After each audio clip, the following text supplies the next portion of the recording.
నమస్కారం అండి, నేను సిరి ఎంప్లాయ్. మనం ఇప్పుడు వచ్చేసి సిరి 2288 జోష్ అనే కొత్త వెరైటీలో ఉన్నాము. కొత్త వెరైటీ 2288 జోష్ వేసిన ఫార్మర్ మనతో ఉన్నాడు. మనం ఫార్మర్ మాటలనే ఎలా ఉందో తెలుసుకుందామండి. సార్ ఒకసారి మాట్లాడండి. నా పేరు కుమారు, ఇమాంపూరు, తూప్రాన్ మండలు.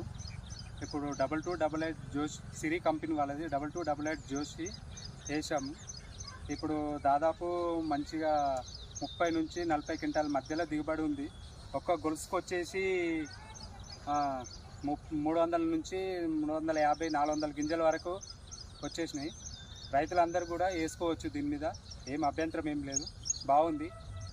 సార్ ఎన్ని క్వింటాలు వెళ్ళొచ్చు అనుకుంటారు? ఈ గొలుసు ఇంతవరకు మన ఇంత బాగా వచ్చింది, ఎంత డిసీజ్ లేవు కదా, ఎంతవరకు వెళ్ళొచ్చు అంటారు?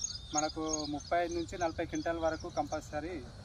రైతులందరికీ ప్రమోట్ చేస్తారా సార్ వేసుకోమని? కంపల్సరీ వేసుకోవచ్చు, దానికి మీద అభ్యంతరం అనేది ఏం లేదు. ఈ వెరైటీ ఏంటి సార్? వెరైటీ 2288 జోష్, సిరి వాళ్ళది సిరి వాళ్ళది 2288 జోష్. Okay sir, thank you.